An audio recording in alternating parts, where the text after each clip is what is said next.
Welcome to the Whiskey Congress. Honest, open talk dedicated to speaking the truth to those who are open to hearing it. Black, white, right, left. Most importantly, honest, bold, and fueled by good whiskey. In Whiskey Veritas, we are Whiskey Congress. Join the evolution.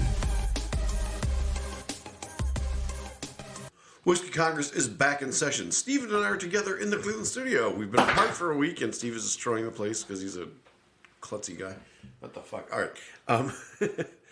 Anyway, welcome home. It's good to see you, man. We got to hang out a bit this weekend. It was nice, but you got to travel a bit last week, if you want to go into that at all. Yeah, just I went to Qatar, which is a really interesting place, and if you get a chance to... if you ever get a chance to travel there, I would strongly suggest it. Very hospitable, just amazing architecture, amazing views. There's some old, Middle Eastern, Islam architecture there, but then there's also, like some really brand new structures as well. And the food was amazing, and like everything about it was a really eye-opening experience, having that been my first time in the Middle East. So, you ever get a chance to fly into Doha, Qatar, and stay there, definitely, and swim in the Persian Gulf, I strongly suggest it. All right. Swim in the Persian Gulf is an expression that doesn't usually fly off. Yeah, right, exactly. But I'm guessing this Persian Gulf was really warm. Yeah. I mean, temperatures in the hundreds. And people want to, discern between dry heat and humid. Like, motherfucker, anything over 100 degrees is hot. It's hot. No, it wasn't humid, but like if you stood out in the sun for any extended period of time, you could literally feel your skin burning. So, no, it wasn't humid, but it was still very hot, and so you had to find shade very quickly. Understood. Anyway, cool. Glad you got home. I can't imagine what the flight was like. I've done a few, transatlantic flights, and it's a long time on a plane. So the flights are long. But again, Qatar Airways, kudos to them because it was a very comfortable flight. I upgraded to the premium economy seat, so I'm glad I did that. Just more space, more leg room, but very, very comfortable. The food actually wasn't bad. You get 2 meals on the flight, and the food wasn't bad on the flight. Good selection of movies, but, per usual, I slept most of the flight because that's just what I do on planes. Which I'm incredibly jealous of because I cannot sleep on planes. All right, man. While you were gone, our buddy Louis Gohmert expressed some concerns about the way the world is these days. He said it's a shame that if you're a Republican, you can't lie to Congress or the FBI without them coming after you. Yeah, so to say that out loud. Now, mind you, this follows where Gohmert, yelled at Democrats on the floor and about like every city that the Democrats run is overrun with gun violence and look. That's a trope that's used by Republicans often, but it is also something that the Democrats have to own, right? Like sure. Cleveland, Chicago, Detroit, Baltimore. Yeah, like they all suck, right? Like we live in them and we're just like, yeah, it's nice here, and for us, we can legitimately say, a big reason why we're here is because the cost of living, and you can live very comfortably on a salary making $70,000 a year, where $70,000 a year in DC or Chicago doesn't New York doesn't get you very far. But still, like most of the Detroit, Philly, they all have these really bad crime issues. Not just petty crime, just violent crime. Depressed wages and, just housing market, all that other stuff. So that's a reality. But at the same time, Louis Gohmert following up that rant with, it's a damn shame that Republicans can't get away with anything, including lying to Congress or lying to the FBI. And he said it on TV, right? I think it was on Fox. No, I think it was Newsmax. Okay. Or something like that. But, mind you, this guy, you're on TV, you're being recorded. You can't say he was taken out of context, right? You can't even you can't say that he was being sarcastic, right? Like, I mean, like you saw it live. Like even the people that are interviewing him, tried to save him, and he wouldn't let them. Right? So I mean, it's just look. We're just getting a few months back. I remember saying, like, I'm curious to see how far Republicans are going to take it by saying just whatever the fuck they want to say. Right. I mean, in the way I said it was in the context of race. Like eventually, like they're just going to come out and say we don't like black people. Right. Like I feel like it's only a matter of time before they come out and say it.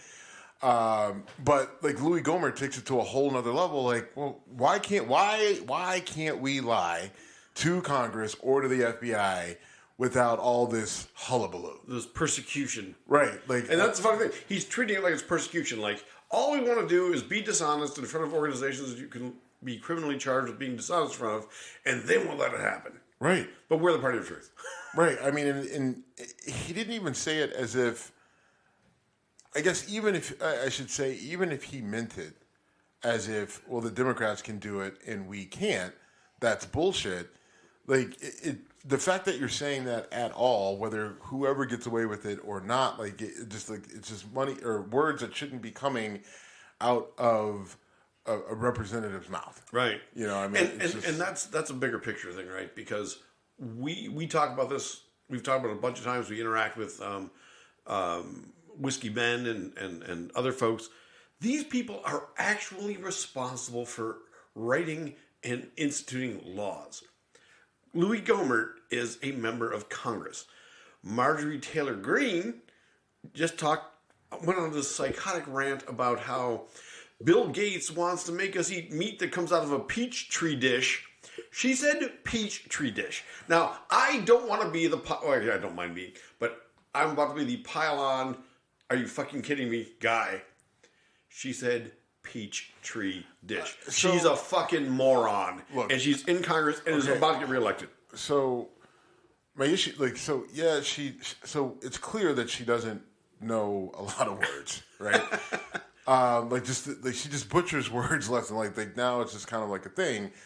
But aside from the peach tree, it's everything that she was saying, right? Like, so she's, like, I saw the video where she says this. It looks like she's just in her basement or in a closet or something with a table, and she's flipping random papers over saying how Bill Gates is making fake meat that they're going to force us to eat, and it's going to tell us how often we poop, and then they're going to know. It was a psychotic right, because the government wants to know how often you poop. Like, it was a really bizarre sort of rant, and then she, makes it even worse with this whole her not knowing the difference between a peach tree and a peach tree dish. Like, and she clearly enunciated peach tree. She did. Dish. This is not just like, oh boy, mumbled word. It was like you said these things out loud. She's like, well, in Georgia we call them peach tree dishes because we're the peach state or whatever. I don't know how she would try to explain that, but again, just going back to who we've elected, to represent us in Congress. With people like Louis Gohmert and Marjorie Taylor Green, people talk about, healing and bipartisanship and healing the divide or whatever, but like you can't with people just this completely ignorant, and like having a platform, right? I mean, because and the thing that is, I guess, is the most disturbing. Like, we've always known that you had idiots like this out there. Like, that's not the surprise. The surprise is the number of people that are willing to back them and support them, in government, right? Like, people who are, like, happy that they're there. The people that are rooting for them to be successful in whatever their plan is. I mean, and that's the other thing with the GOP. Like, they literally do not have any policy at all that they stand on other than just, being anti-democrat, anti-left, anti-woke. Like that's literally their whole platform at this point. Like, it's not anything that we're going to do to fix all these problems that we like to point about. Like, everything that we want to blame Joe Biden for, or, everything that we want to blame AOC for or whatever, because like they just go through the same names over and over again Nope, it's just like whatever they do, we're going to do the opposite of. And then when it's our turn, we're going to bitch about what they did. And then we're not going to do anything. And then the cycle continues. You know, we've been back and forth about how, what's going to happen in 2022. Will there be a flip of the House? Will there be a flip of the Senate? And you've said, and others have said, that I'm out of my mind for believing that it's not going to be a complete red wave. I'm leaning more and more towards my comfort zone and saying there's going to be what usually happens in midterm elections is lack of turnout. And I think the psychotic shit like we're talking about with Louis Gohmert and Marjorie Taylor Green is going to fuel turnout. For who? For the Democrats. Jesus Christ. Okay. I'm pissing the wind. Maybe I'm being overly hopeful. No, there's plenty of data to show that you're wrong, and there's plenty of data to show historical data. No. I mean, like active polling data of people who are going to turn out to vote right now. It's right there. It's staring Democrats in the face, and those that are being honest with themselves and paying attention, they know what's coming, and it's not good. There are people out there selling a giant pile of bullshit about how motivated and willing to push back the Democratic Party is, but there's not a single shred of data that supports that that's objective. It's just not. Let's talk in November. You're like, we can do that, but you're basing yours off of a gut feeling. And I'm just looking at actual numbers. So, I mean, you can put those two things up together. It just doesn't go well. We can argue about this all you want, but what numbers? Where like the numbers don't matter until they matter, right? Until we get to November. A really ridiculous statement, but okay. Numbers don't matter until they matter? Yes, yes. Like literally, until November of 2022, we don't know what's going to happen. Okay, sure. You're right. All right. I don't have a crystal ball, so I can't tell you exactly what's going to happen in the future. But like right now, your numbers are telling you that you people aren't as excited about this as you want. Like you have people, you have to think about factors. It's the same factors that have been there for the last couple of years. You're coming off of a pandemic. Your economy is under a lot of pressure. You've got a war going on. Across the sea with Ukraine and Russia, but then you also have this own domestic sort of battle that's happening. And while it seems like in theory that would motivate people to vote, like we have already proven that we're not a really emotionally strong country, and people aren't getting on their fighting shoes. They're literally curling up in balls and sitting in their house and watching Netflix and trying to Netflix and eat Ben and Jerry it away.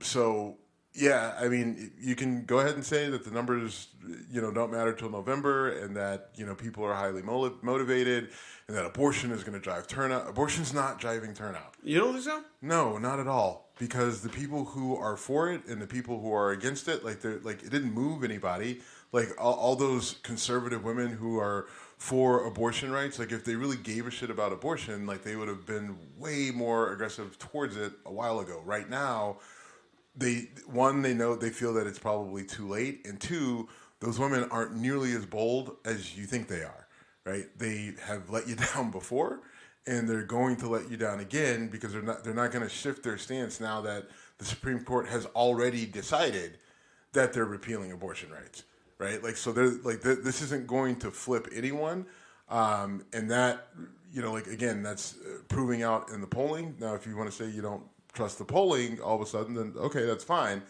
But like what you're saying is a motivating factor to get people out to turn out. On the Democratic side, I think you will see increased turnout, but you're going to see also increased turnout on the conservative side, because they are highly motivated, right? Especially they're highly motivated because they feel that everything that the Democrats is doing, anything that the Democrats want to do is an attack on norms and everything else. And they've tapped into a way to mobilize where they haven't had that ability in the past. And literally the two parties have flipped roles in their ability to mobilize. Democrats used to be really good at it. Now they've fallen off, and the Republicans have found the right frequency to tap into that. And I just think that you're going to see increased turnout, but it's going to be on the conservative side, and it's not going to bode well for Democrats. Well, all right. Well, obviously, we talk about this for the next 6 months or whatever. I mean, the fact that Marjorie Taylor Green can get nominated to run again in a district where a Democrat has no chance, right? So she is going to be a second-term congresswoman come November. I mean, there's a guy running against her. I want to say, I think his name is Marcus Flowers, who it's hard to say. I don't know what sort of backing he has. I'm not in Georgia, and I don't know anyone in Georgia or Atlanta that could give me a real read on how he's doing. He seems like he would be a good candidate. He seems like somebody that people down south could buy into, even though he's a Democrat. But I don't know. So I just agree with you. I think she's going to get reelected, which is just unbelievable. Is it amazing? I mean, one thing you've said multiple times is we see people in Congress and go, they must be smart. And we can't. There's no way that that's true anymore, right? I mean, I think there's just. I can't imagine that anyone looks at any of these people, right, and has that same reverence that they had about them even 5 years ago. I mean, I think that so many of these people have exposed themselves as spineless, power hungry, just whatever dipshits. Yeah, if you're not going to say dipshits, for lack of a better word, dipshits. And I think across the board, right? I mean, whether you're Nancy Pelosi or Susan Collins. I mean, I think a few people, even people want to talk about Liz Cheney, and very brave of her now, but where was this the last, I don't know, your entire political career? So I mean, I think now the mask is off for all of these people, and I think we've gone the complete opposite direction where it's just like, not only do we have no reverence for these people, we're willing to throw any idiot in who says the things that we want to hear. I think it's worse though, Steve. I think people hearing morons saying moronic things makes people feel better. Marjorie Taylor Green can say stupid shit and be like, yeah, I believe that nonsense. I'm like, okay. But I mean, I think, but yeah, again, I think that we have what's driving this. And I don't know. There's an argument. We were saying the same thing. I don't know. Well, no, I'm saying what's driving it is, these people that are appealing to the lowest common denominator, and they're going out of their way to appeal to that particular crowd, sure. right? Like now, it's just that's the only, that's the only target of their marketing strategy. It's their badge really, of honor, right? It's just like how ridiculous, how basic, and whatever you want to call it, racist or sexist or misogynistic or all the isms. How gross can I get?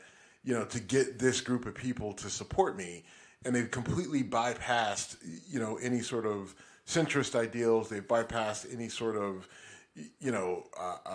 statesman or gentlemanly or like just civility.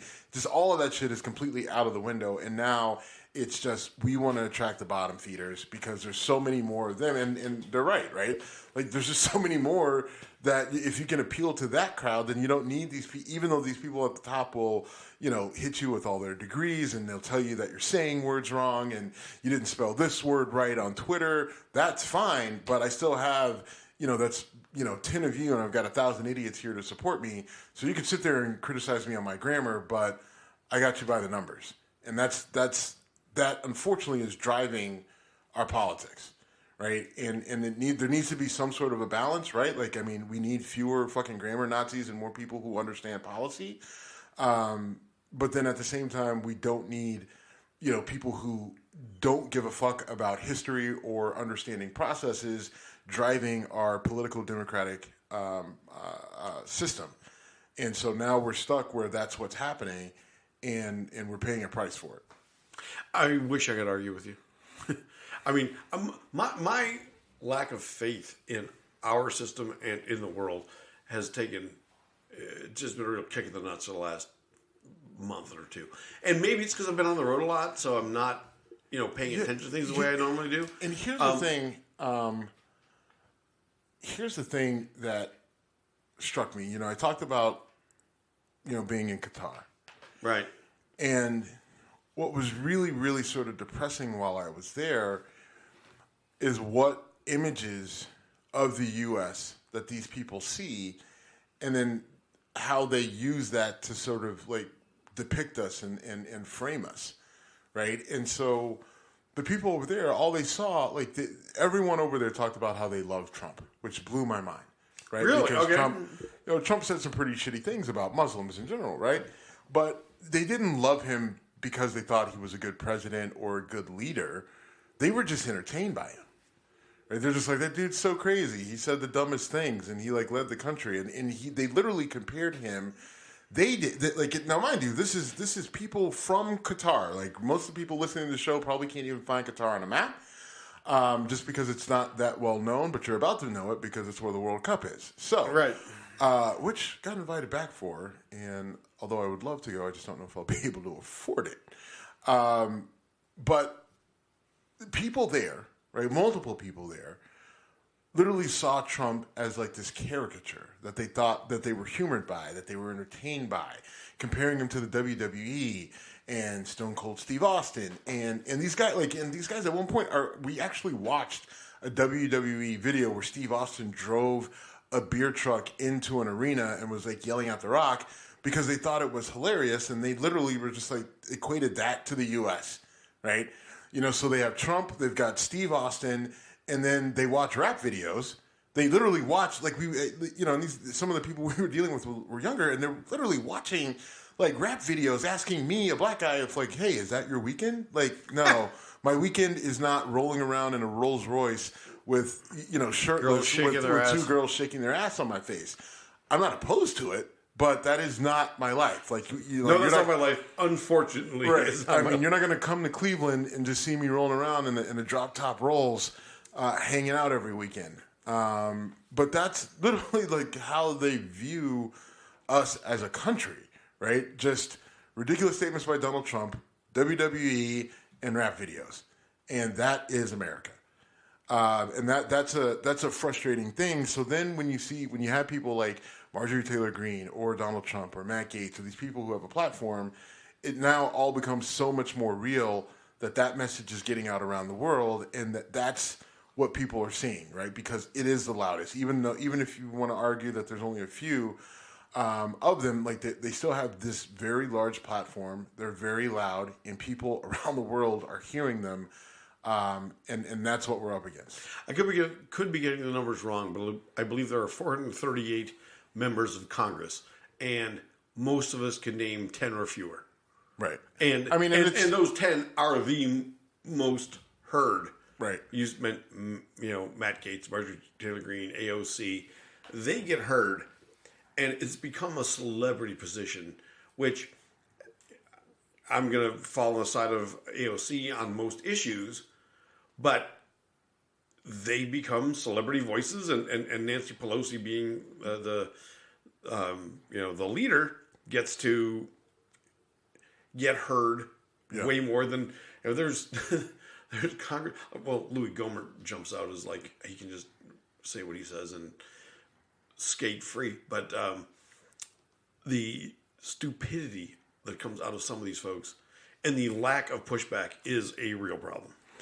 Right. And so, so speaking of the lack of pushback, and I'm going to connect this, but so Ron DeSantis down in Florida, who we've talked about, I've said my piece on. You know what? You haven't said as much on air. We've talked a lot off air. Yeah. And I've followed up and looked into Ron DeSantis. So go with it. But he is a dangerous guy. Thank you. Finally, somebody's starting to see it. But so Ron DeSantis vetoed a Tampa Bay's, the baseball team's practice facility. Recently, he vetoed out the money for their practice facility to be built because they tweeted a tweet in support of gun control, right after the shooting in Buffalo and Uvalde. He tweets. They tweeted something out. So Ron DeSantis vetoed their practice facility being built and confirmed that no, I didn't cut it because we needed to save money. I cut it because they put out something that I didn't like, didn't align with me politically, and he's literally wielding his power against anyone who literally says something that he disagrees with politically. He's using his power as governor to impact them, right? I mean, and this directly kind of impedes on their First Amendment rights to free speech. And the question is, will they actually push back on him and challenge him? And then what will he do? And I think, though, where this connects is Ron DeSantis saw what Trump was able to do. Right? Trump was able to say and do things, and literally there were no repercussions. Right? I mean, he got impeached a couple times, but in the end, it was just time, and it didn't really cost him anything. And Trump was able to continue to make money outside of the White House.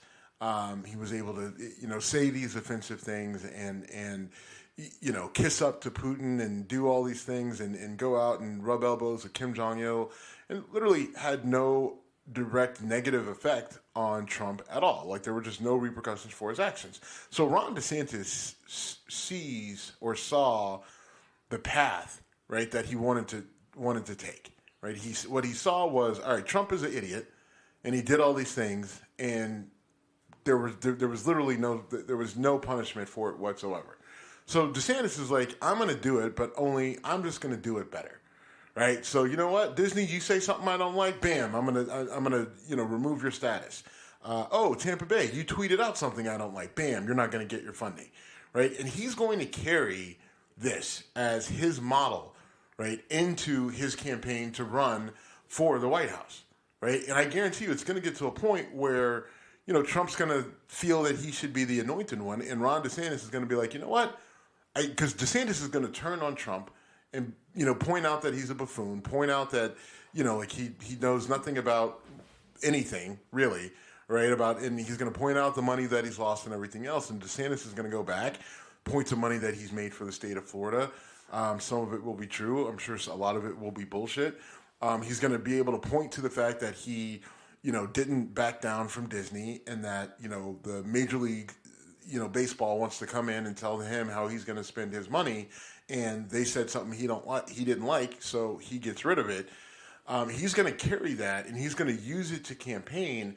And listen, I could easily see the MAGA crowd shifting away from Trump because they're not that enamored with him at this point anyway, except for a few diehards.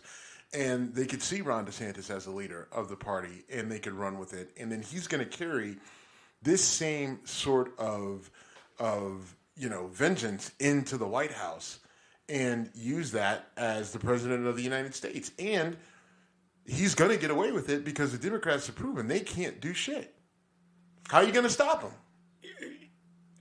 So after our conversation, like I said, most of it was just you and I talking.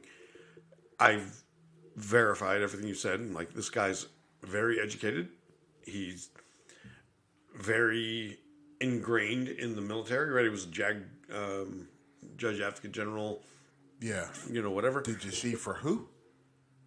What do you mean? Did you see, so that's, people, you gotta pay attention to the details.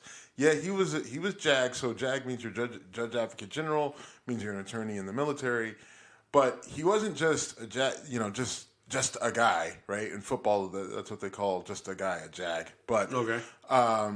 He wasn't just a guy. He wasn't just any military lawyer.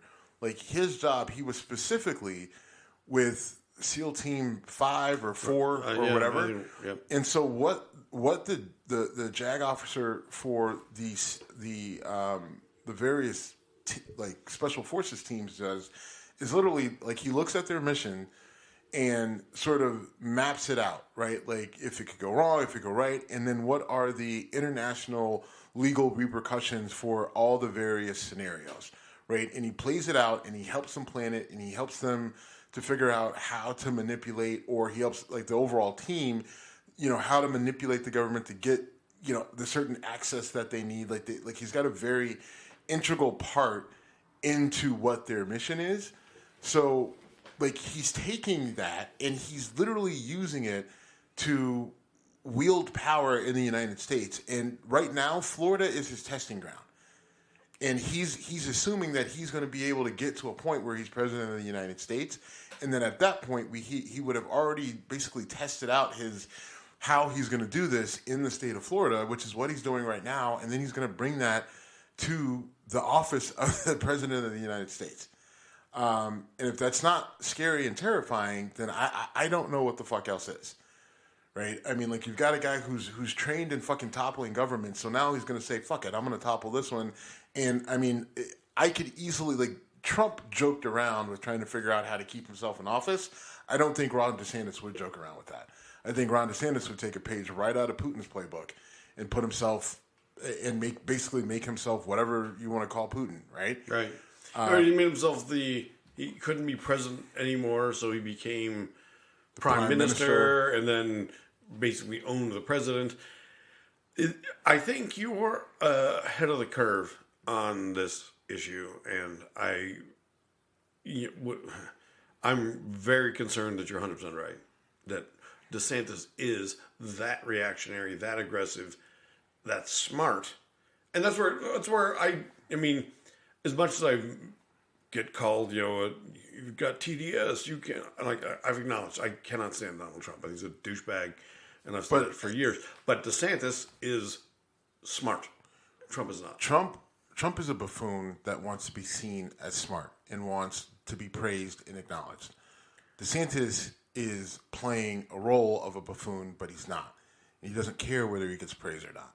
Right? Like, people say that he wants the spotlight. This isn't about spotlight. No, you've called me out on this, and I dug into it this week. I'm like, holy shit, you're on.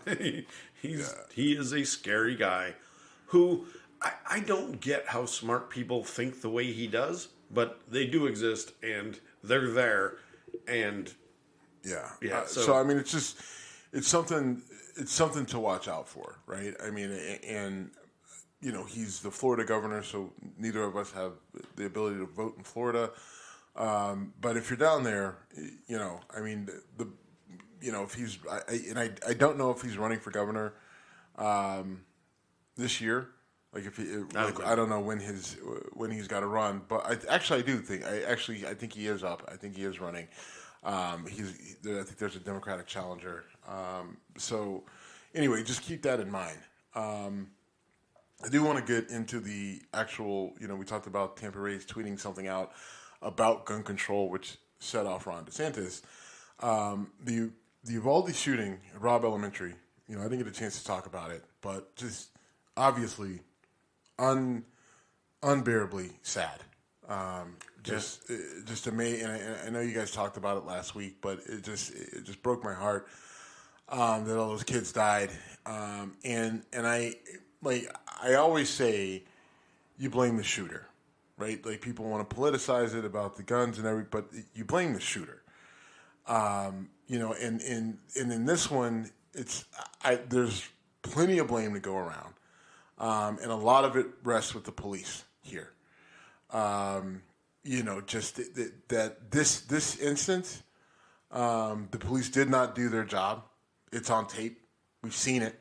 Officers stand, like, you can hear gunfire in video, and you see cops with AR-15s, with flak vests on, just standing there. Right? Do you hear there's gunshots? Listen, let me explain this. I don't care what the policy is. I don't care what your orders are. I do not care. If you hear gunshots near children, you run towards the gunfire. Period. You hear gunshots near kids, you as an officer of the law, you as a parent, you as a decent fucking human, run towards the gunfire and save the kids. Fuck it. Fire me. Ban me for life from being a police officer, but I'll be damned if I stand there and hold people back while a guy is putting bullets in children. I don't give a fuck about your gun argument. I don't. What I give a fuck about is that those men stood there and literally physically held parents back from trying to go in and save their kid. Understand this. If you think you're a cop and you're going to be able to stop me from saving my daughter, I will put a round in your fucking head myself, and I will go get my kid. You will never stop me from saving my kid. And the fact that they did this, every single one of them should be fired and never allowed to work in law enforcement again and never allowed to touch a gun again. Because if you in that moment can't be the person, the human that you need to be to save children, I cannot have you anywhere near a gun. Because you had your opportunity to be a fucking hero and you were the exact opposite. You were the villain. Every one of those cops, the police, everyone who showed up and didn't do anything, who didn't run into that school, who did not stop until he got in to stop the fucking carnage that was going on there, should not be a police officer again. Shut the whole fucking police department down for all I give a fuck. I don't. Like that's just what should happen. They held a woman back and she fought them and she finally was able to get into the school. She saved her 2 sons. She tried to figure out a way to save other kids. And she comes back, and so then after all of this, she speaks to the media, and the Uvalde police said if she didn't stop talking to the media, that they would hit her with a probation violation from a crime from 10 years ago. That's gross. Shut the whole fucking thing. Shut the whole fucking thing down. And if people want to say, oh, but what about crime? They had a crime, and they didn't do a goddamn thing to stop it. So clearly, you can be fine with. You're better off without them. Shut the whole fucking thing down. That is a flip from things you said before, but this is an expose of the system failing brutally. And the fact that, you were overseas when this happened, but, you said it, so I'll repeat it, but it's ugly. Like, these kids were your daughter's age. Yeah. And you, as a parent, have to deal with this kind of fear. I don't. And I can't imagine what it would be like for you to go through this and have to think like, oh, so you're an armed police officer with a flak jacket and all this, and you stood outside because it was dangerous to go in? Yeah. And easy for me to say sitting here. Easy. What? To say, you should have gone in. It's easy for me to say that. It's got to be a terrifying situation, but that's what you signed up for. That is literally the thing you sign up for. Right now, you can go to, well, technically police don't have to protect people, and technically they're property, and blah, blah, blah. I don't give a fuck. Because everyone talks about how much they hate pedophiles, right? Everyone is anti-pedophile. You want to, right. Oh, if I ever saw a pedophile, I would punch him in the face. I would shoot him. If I ever had to deal with a pedophile, I would kick his ass. Okay? Yeah, raping kids is really gross. But shooting kids in the fucking head is of the most gross. Yeah. So whatever you would do to a pedophile, I would like to think that you would do even worse to a person who is murdering children 100 fucking feet away from you. Right. Or less. Right? So this isn't hard for me. This isn't hard for me at all to say this. Because I know for a fact that I would run towards the fire. I know for a fact I would save the kid. You know why? Because I had to fucking do it. Not that long ago. Those guys were fucking shooting at us, and I grabbed that kid, and I snatched his ass up, and we went into the most solid part of a fucking building so that kid could go home that night. So don't tell me I don't know what I would do. I'll tell you what I would do. Because I've done it. I can tell you what I did, and I can tell you what I would do because I've fucking done it. And I'm going to tell you that it's a reaction. It should come natural. It should come natural that you would want to fucking save a child's life. Yeah. Or multiple children and right. I can't process this. That's the part that I can't process. I can't have the gun argument with you. Not with you in general, but in general, like people want to talk, oh, well, if you did, look, fuck that. The reality is that we have more fucking guns than people. So any fucking law that you put into place is not going to instantly make those guns disappear. And you're not going to go door to door to take guns because there are enough people who feel strongly enough about it. When you show up at their door, they are going to shoot back. And it's only going to take a few of those instances for that whole idea to go the fuck away. And, oh, by the way, the people that you want to go send to take the guns just showed you that there's a good chance they may not do shit. All right, so don't give me this bullshit about, oh, well, we need gun control and that'll stop all this. No, it won't. Unfortunately, the toothpaste is out of the bag. Okay, you can't get all the guns back in, right? You can do it over time, but it is going to take decades, it's going to take 100 years to be able to get to get us anywhere near where New Zealand, Australia, these European, the places that never had that many guns in the first place, it's going to take us forever to get there. So you got to deal with this shit right now, right? And unfortunately, this shit is going to go down. So we have to figure out ways to protect our kids. Protect these damn kids like you protect the fucking people running their mouths about gun control in Washington, D.C. A lot of these people in Washington, D.C., a lot of these congressmen and senators won't go anywhere without two people with guns protecting them. Right, so we got to figure out a better way to protect our kids until we can do something about the guns. Right, because you're not going to get what you want. You're not going to get the bipartisan support. You're not going to get the gun lobby to give up. You're not going to get people to turn in their guns. You may get one or two people. Some guy on Twitter reached out to David Hogg and said, "Where can I turn in my AR-15?" Okay, you may get 10 of those people, but the reality is you're not going to get all the guns off the street. You're not going to be able to go in and go door to door and take them from anybody. So you better come up with a plan to protect these kids, because rants on Twitter about how it all has to end and all that other shit is no different than fucking thoughts and prayers. Do you have a solution? Because I don't. You gotta, okay, my solution in this instance was the police to do their job. Well, I mean, all right, so there's two aspects of that. Right? Because it's the same fucking thing that happened in Parkland. That's the same fucking thing that happened in Parkland. You had the sheriff that showed up and didn't go in the building. Oh, I couldn't figure out how to get in. So, we just I don't know. What did you want us to do? So my issue is with the police all this time, the last, I don't know, whenever Kaepernick started his thing. Oh, Blue Lives Matter, Thin Blue Line. You see those flags, Thin Blue Line, because their job's so dangerous, Jim. Their job is so dangerous because they got to have the special flags with the Thin Blue Line, because only the Brotherhood of Police know the danger that they live in every day. Their job is so dangerous. Right? We don't understand. Around every corner, there's a boogeyman that's going to jump out with the AK-47, and these guys live on the edge, Jim. And they run into danger, and those are the guys who they run towards the gunfire, and they run towards the bullets. And they're the ones who keep us from the world falling into chaos. Except when it matters. When it fucking matters. Right? When it's fucking kids' lives. And not just black kids in the hood. Right? We're not talking black kids in the hood. Parkland, it was mostly white kids. Sure. And they fucked it up. I think Uvalde was a little bit more diverse, but still, we still talk about innocent kids. We're not even talking about gang members in the hood, right? Questionable kids, right? Because you got questionable kids in the hood, whatever. We're talking out in the suburbs, in Texas and Florida, two of the most shit-talking states when it comes to guns. Everybody in Florida, everybody in Texas is Billy Badass with a gun. Right, everybody down there is fucking Doc Holliday 2.0. I bet you all those police talk all sorts of, all the training that we know they actually, their own department tweeted about all the money that they put into training and weapons and resources and all this shit.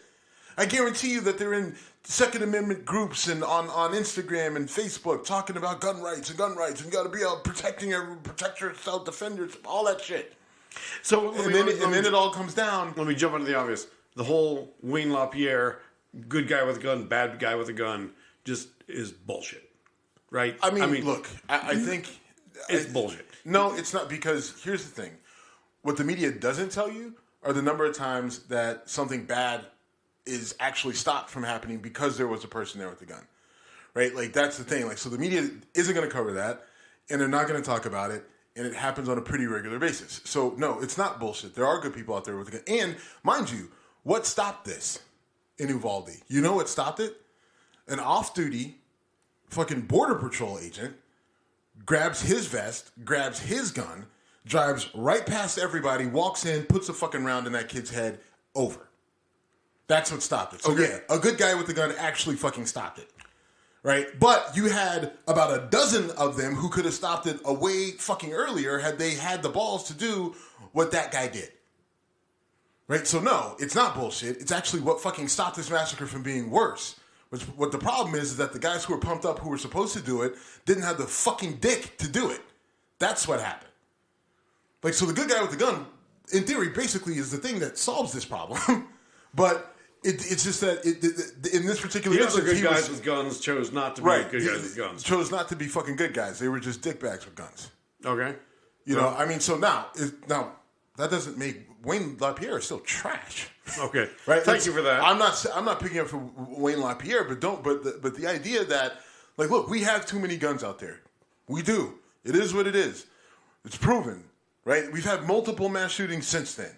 So if y'all motherfuckers can't figure out how to get the guns from anybody, but you telling me that we need less of them, as long as those motherfuckers out there shooting the way they are, I'm going to stay strapped. I'm not crazy. I'm not going to snap and kill anybody. But if I can't, like, listen, even if I can't, like, I'm going to go out fighting. Right? Like, that's just it. Don't fucking sit here and say, oh, you can't take on the government. Well, maybe I can't, but I'm not just going to fucking sit there and take it.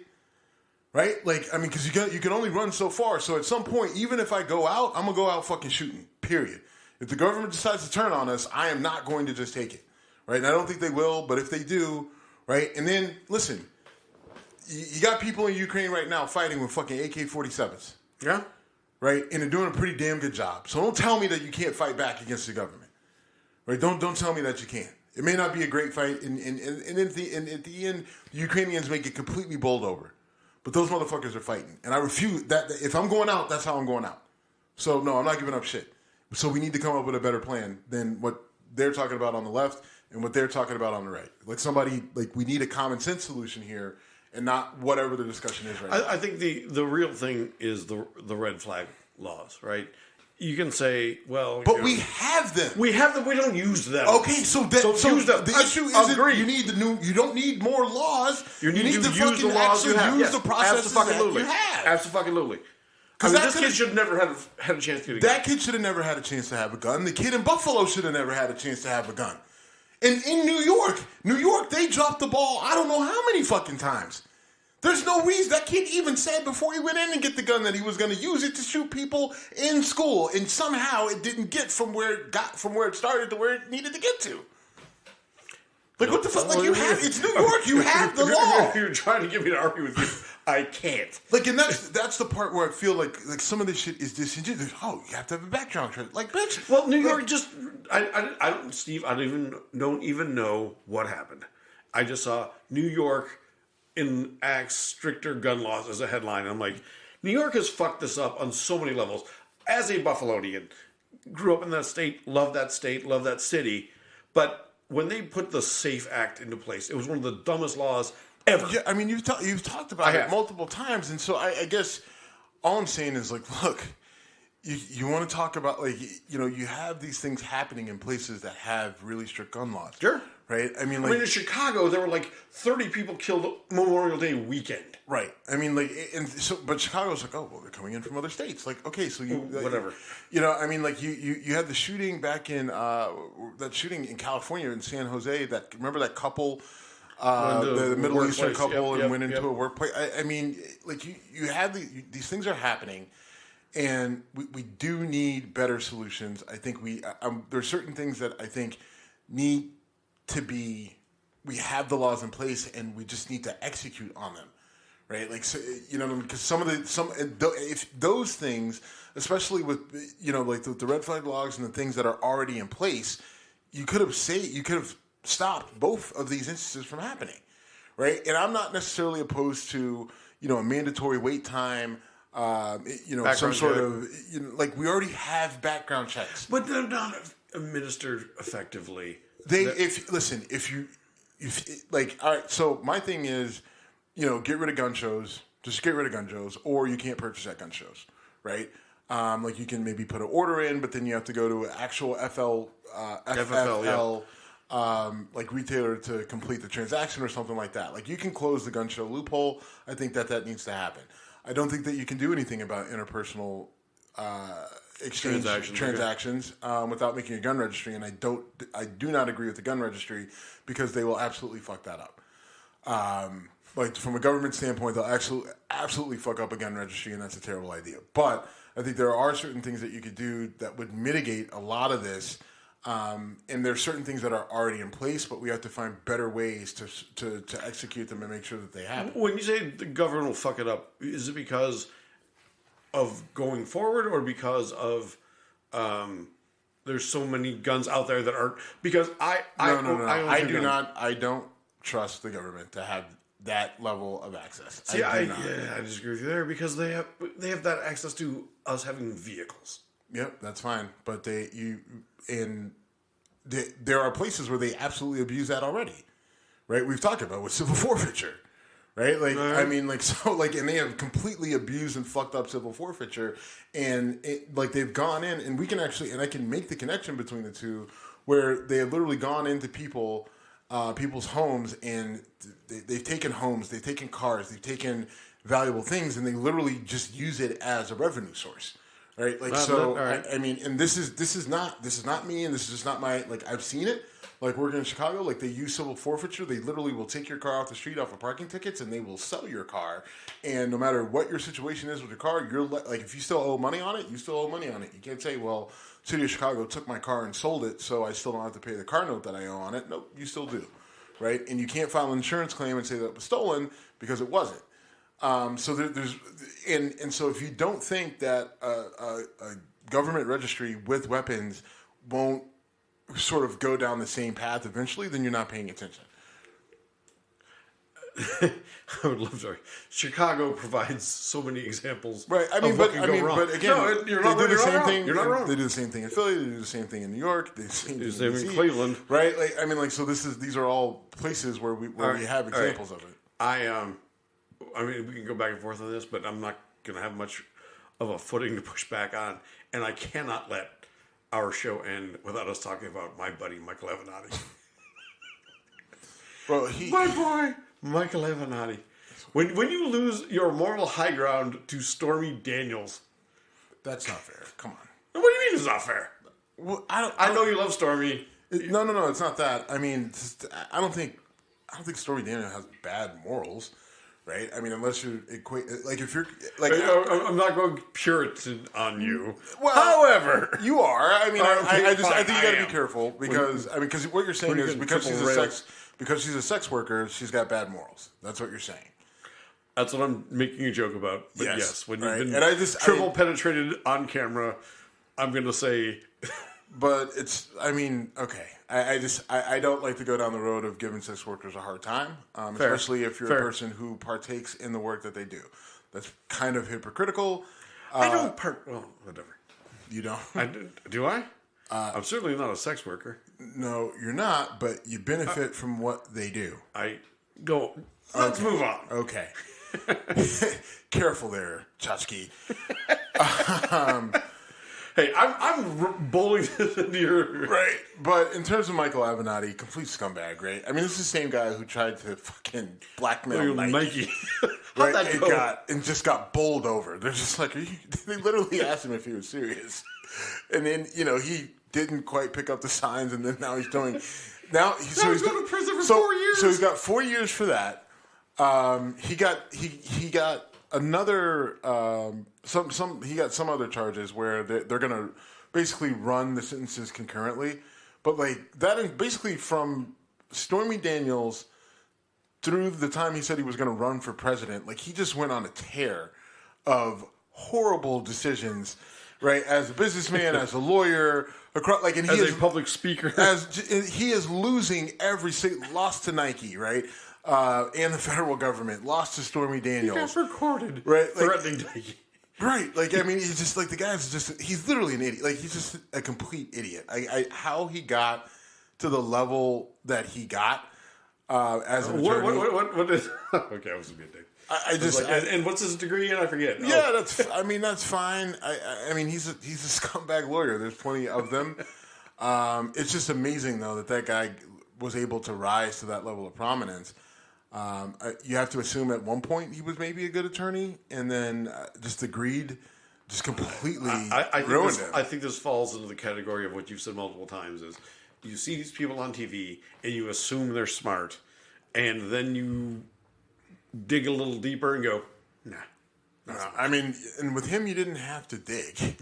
Like, he kept just showing you. This story is so great, though. He just kept throwing it out there. And then, like, if you don't know, like, you can go and find, I think Washington Post or New York Times did an editorial on Michael Avenatti trying to blackmail or whatever Nike. And, like, if you read the transcripts of his calls to them, right, where, I mean, in some of them, it even sounded like, you know, does he know that we're recording him? Like, is he really? I remember reading that. It's just it was really remarkable. I don't feel bad. I hope I mean, I'm the only thing I'm a little disappointed about is that they're allowing some of the sentences to like run concurrently and not like just serve the 4 years for Nike, then serve an additional 3 years for this. Like, just stack him on the guy. Like, he's such a scumbag. What's really bad is that this does not get nearly the attention that the Amber Heard Johnny Depp story got. I mean, that story... Well, part of it, too, like, I mean, Avenatti's lost a lot of relevance, and so I think a lot of people are, I mean, people don't have the attention span. Heard and Johnny Depp was happening in real time. I think that kind of came out the way it should have. I think the jury actually got it right. Because Johnny Depp was actually suing Amber Heard, and she was countersuing. And so they ended up finding Amber Heard liable for like $12 million in defamation, and then they found Johnny Depp liable for $2 million worth. But it was 15 and 3, so it was 12 or whatever. 12 net. Okay, but the fact that I know that is embarrassing. That's pretty ridiculous. But so what he. You were on the other side of the world and you heard about it, though. Well, I looked it up. I saw something on it because I saw that Where were you? I think I was in Philly. Okay. When the you were verdict came back. In an awful place, not as bad as... Right, I was in the airport and I saw that the verdict came back, I think, and saw that they had awarded, both, and had both found them, liable for defamation or whatever, which is about right. I mean, listen, and now the thing about it are the people who are saying that, because Amber Heard was found liable, that is a blow to women in the feminist movement and the Me Too movement. And it's just like, no. Amber Heard is the blow to the feminist Me Too movement, right? Because she proved to be a piece of shit. Johnny Depp was also a piece of shit. I think we all knew that, right? But she was really a more abusive piece of shit in that relationship, and she lied about it and then tried to use the feminist Me Too movement to sort of, prop her up as the victim when she wasn't. So your problem shouldn't be with, like, if you want to put it on the media coverage, okay, fine, but your problem should be with Amber Heard and how she tried to misuse your movement and your brand for her own personal gain, right? And that's where, just defending someone because they fit the category of she's a woman, so we have to defend her at all costs. Like, no, hold her accountable for the piece of shit that she is, right? Like, I mean, it's like people who, like when black people fuck up, like they're not supposed to be held accountable. Like, there are people who are just like, you're so hard on R. Kelly because he's a fucking child rapist. He should be in jail for the rest of his life. Yes. Like, I don't give a fuck if he had some great songs back in the fucking 90s. I don't give a fuck. I don't have any of his music on my catalog. I think the guy's a fucking criminal and he should be in jail. Period. I don't care. Oh, because he's black, I'm supposed to have all this extra support for him?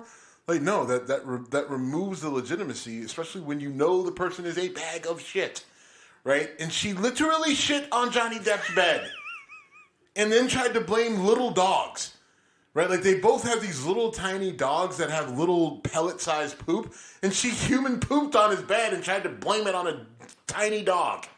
Like, what the fuck? You psycho? I don't know where to go from there. I truly don't. Let's just go. I'm going home. All right. Thank you for listening. I don't know why you stuck around this long, but thank you for doing so. We're out. We're Whiskey Congress on Instagram and Twitter, and we're done.